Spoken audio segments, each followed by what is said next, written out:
It was here at Flossenburg, Germany in 1945 that Dietrich Bonhoeffer was hanged. Nameless like millions of Jews, his ashes thrown to the wind. Now, more than 30 years later, this death camp has returned to a state very much as it was before the war. The life of Dietrich Bonhoeffer, then a young Lutheran pastor, was little known beyond the small number of persons who knew him as teacher, pastor, or friend. Beginning with people who have spent their lives exploring the theology of Dietrich Bonhoeffer, our search extended to both Eastern and Western Europe. Here we encountered old friends of Bonhoeffer, past students, and noted scholars. The highlights of these interviews opened the film and indisputably established the meaning of this man's life, not only in war-torn Germany, but in our lives today. The film continues beyond the interviews to a sensitive exploration of his life and leads us to a sensitive and powerful understanding of the reasons for his death. Dr. Vernon Grounds. I'm the president of a conservative Baptist theological seminary. Dietrich Bonhoeffer and I are unquestionably in different camps, and yet in my office hangs prominently a picture of Dietrich Bonhoeffer painted by one of my friends. And I'm occasionally asked, how come that you, as a conservative Christian, have a picture of Dietrich Bonhoeffer right there above your desk? Well, he's a man who is a challenge, an inspiration, a rebuke to myself.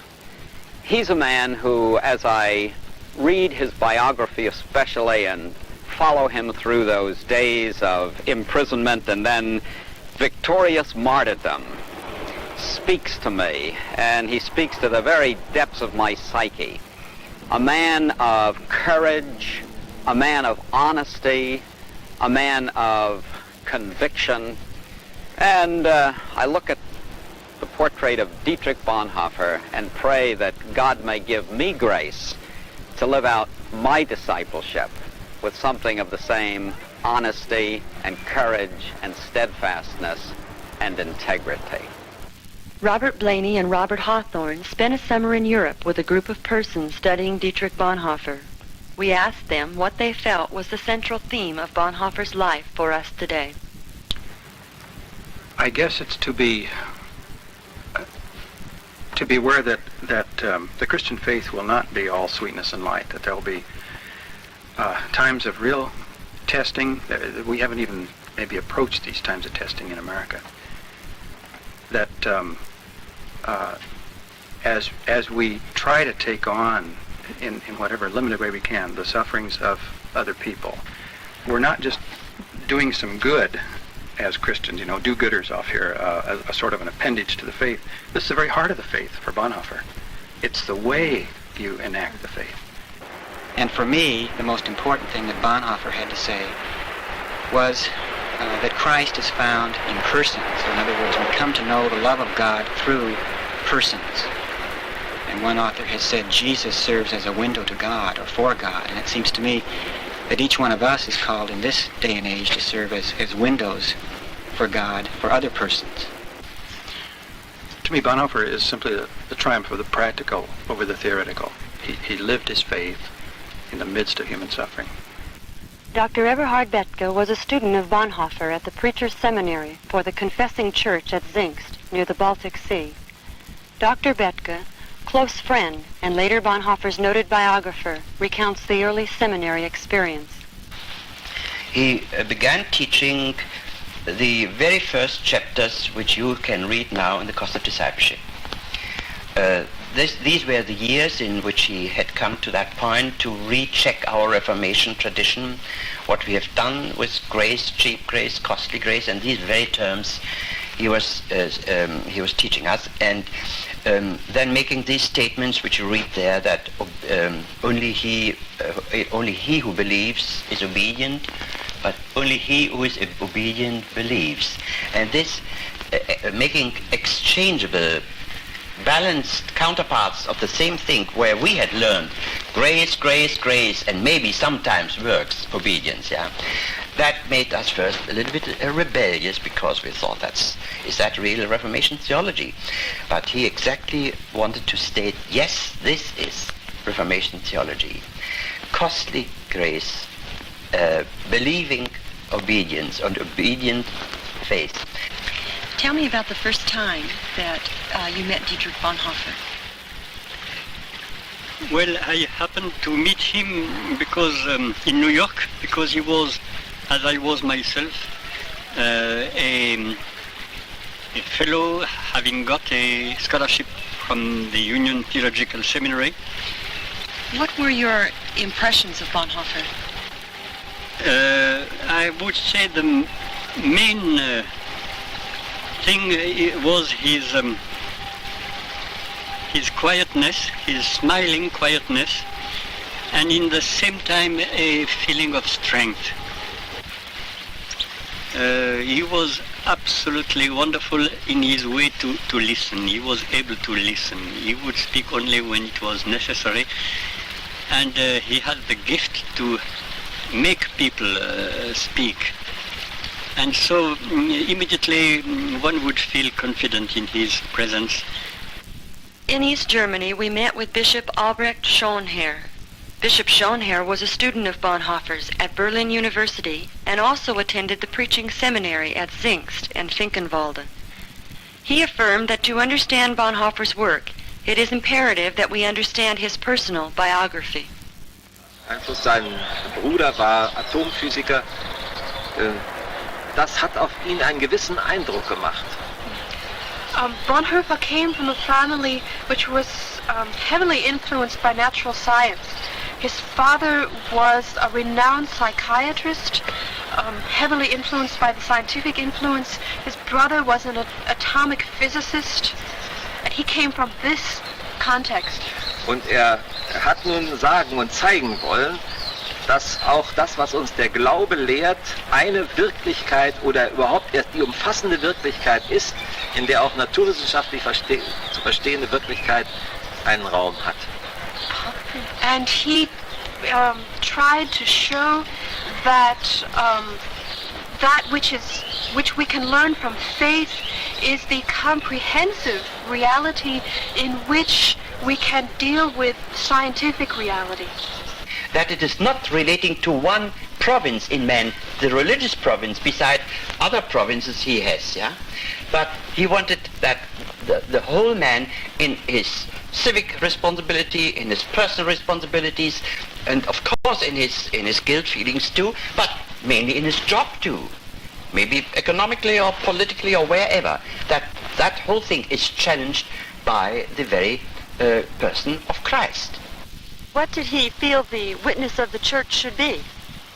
Well, he certainly considered that the church had first to remain the church, as Karl Barth used to say, and not to accept to be taken out of her way and out of her preaching the gospel in a correct way.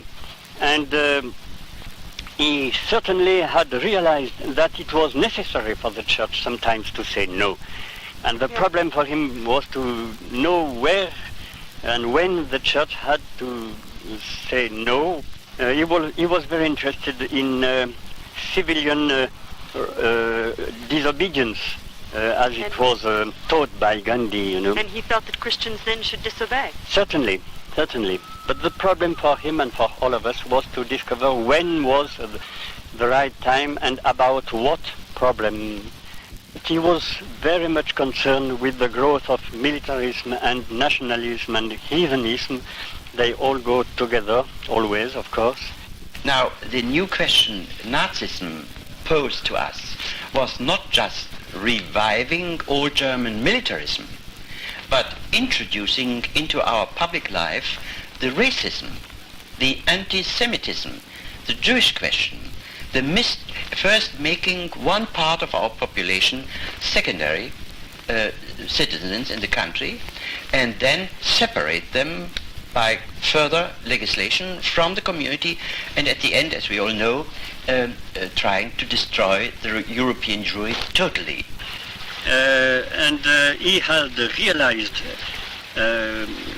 more than ever, and I think I have too, that nationalism is much less important than ecumenism, and that the community of the church is so much more important than the community of nations. I think one must not forget that Dietrich, all his life, has asked again and again one question. And that one question has different forms in his different periods of his life and of his theological thinking, but basically it was always the question, who is Christ? At the end of his life, he extended that question, namely in his letters and papers from prison, you can read it. He asked then, not who is Christ for all times, for eternity, but no, now for us today.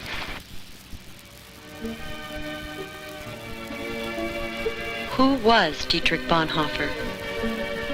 Dietrich Bonhoeffer was born in Breslau, Poland, to Dr. and Mrs. Karl Bonhoeffer. His father was a psychiatrist. His mother, Paula, believing the education of her children was too important to trust to the state, structured their early education at home. The large family grew very close, and Dietrich developed into a bright, young boy. When Dietrich was 5, the family moved to the Grunwald house in Berlin, where he was exposed to Berlin's cosmopolitan atmosphere, and later grew into a politically conscious young man. During these early Berlin years, Bonhoeffer experienced the turmoil of the First World War and the following post-war depression. The Bonhoeffer family was fortunate enough, however, to earn income from Dr. Bonhoeffer's practice. While Dietrich lived within the confusion of post-war Germany, he was able to observe and study the events of the time with distance and reserve. At the age of 17, he began his theological studies at Tübingen and received his doctorate 4 years later. In 1930, Bonhoeffer was given the opportunity to study at the Union Theological Seminary in New York, where he met Jean Lasserre. While in New York, Dietrich was touched by the sincerity and depth of the black churches in Harlem. After his studies and travels in America, Bonhoeffer returned to his home in Europe. He took a teaching position at the University of Berlin, and later, concerned with the growth of racism and militarism, spoke out against these policies over the radio. Before the speech was completed, however, the program was cut off the air, and Bonhoeffer had experienced his first encounter with the spread of Hitler's fascism.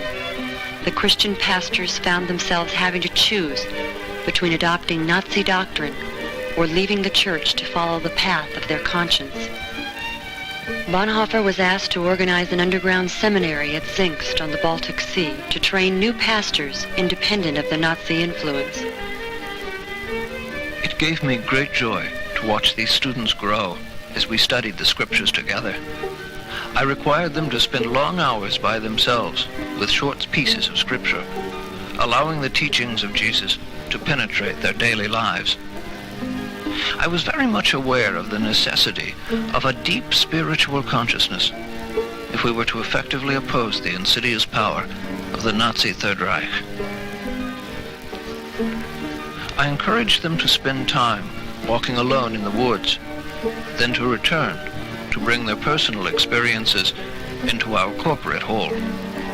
I decided that it was time to publish The Cost of Discipleship, since it would be a central resource for those who opposed Hitler.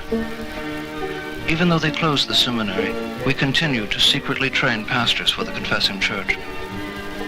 As the violence, incarceration, and murder continued, my friends and family convinced me to leave the country. They, fearing for my safety, and I, aggravated at the possibility of prison, decided to take a safe position teaching theology in New York. Less than 2 months passed, and I returned. I could have no right to participate in the reconstruction of life in Germany after the war if I did not share in the trials of the time with my people. I spent several months here in Ital, Germany, struggling to write, but my thoughts centered on political events. In the weeks preceding my arrival, I had begun my association with the German underground. I was opposed to Hitler. I had to act. through a relative, I was able to obtain a position in the Nazi intelligence, which greatly increased my value to the underground and allowed me to travel freely throughout Europe to negotiate peace with the Allies. As much as I felt the futility of violence, the madness of Hitler convinced us to negotiate with the Allies. We would trade Hitler's life for a constructive plan for peace. But few listened.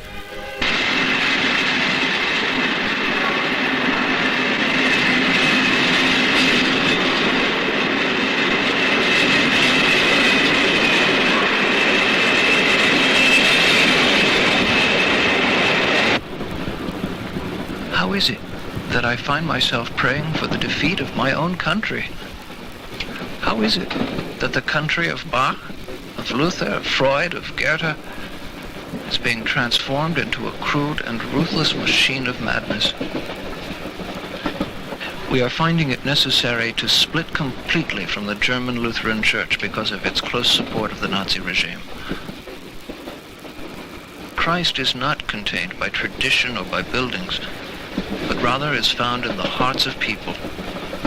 People committed to living the gospel in the midst of the world, no matter how violent, how ruthless, or how crude the world may be. In spite of the support I feel from my friends and family, I often find low points in my own soul. We seem to be moving toward such a godless world that I wonder if the words of Christ will ever be heard above the chaos of history. It is at this time that I realize that the transcendent is not infinitely remote, but close at hand, and that Christ is found in the midst of persons. Who am I? This person or the other? Am I one person today and tomorrow another? I feel strong looking in the face of violence and chaos, and weak as I look at my own soul reflected in the future. Who am I? They mock me, these lonely questions of mine. Whoever I am, thou knowest, O God, I am thine. When Bonhoeffer returned from his many travels, his participation in the German underground was discovered.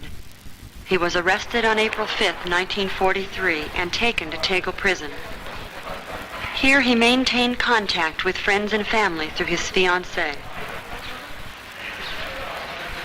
Just a few weeks ago, I celebrated my engagement to Maria. Her spiritual sensitivity and commitment bring strength to me daily. It is through this wonderful friend of mine that I receive messages from friends and family and news of the war. Our plots against the life of Hitler have failed. My attempts to negotiate peace with the Allies have failed. My traveling and underground activities have gone for nothing. These days and months that pass here at Tegel prison seem all the more futile because our efforts have seen so little progress. It is surprising that God seems to continue to work through me. Even the guards seem eager to hear the words of Christ. Recently, they encouraged me to escape, but I knew that the effects on my family would someday be grave.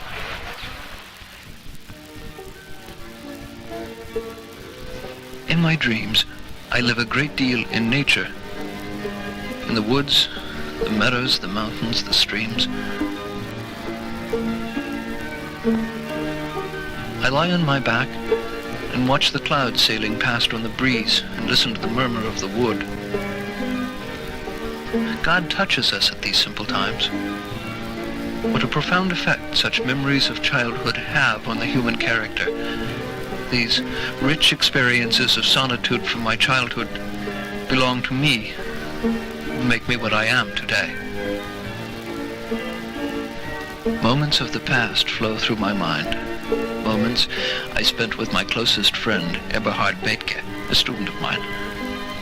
We spent times walking together outdoors at Zingst and Finkenwalde, talking about what might happen, what we might have to do, what kind of life we could expect if we chose to oppose Hitler. But now, here in prison, I only have his letters, and he, in the midst of the war, must be content with mine.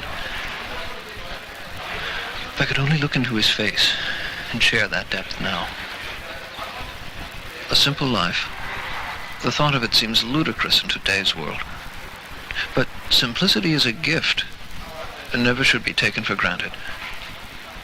I am reminded of the meaning of Advent when, from my prison cell, I see that the door of freedom has to be opened from the outside. One has to wonder, why am I being taken south from Berlin? I see defeat and suffering reflected in the eyes of our people. How close is an Allied victory? The death, the misery, the destruction. They are all the result of seeking cheap grace, of depending upon doctrine, principle, and shallow values as the guiding force in our lives. The real battles are waged in our hearts, where we find the roots of grace, of costly grace. It is the truth which must be sought for and worked for again and again, the gift which must be continually rediscovered. It is the window through which light penetrates the human soul. If only the world could see here at Buchenwald, the horror of this new Reich. Surely if people could see, they would find the means to prevent it ever happening again. We need those who are obedient to the light within themselves, not cheaply imitating others. To be obedient is to be open to the light in every moment. And finally, only he who believes is obedient, and only he who is obedient believes.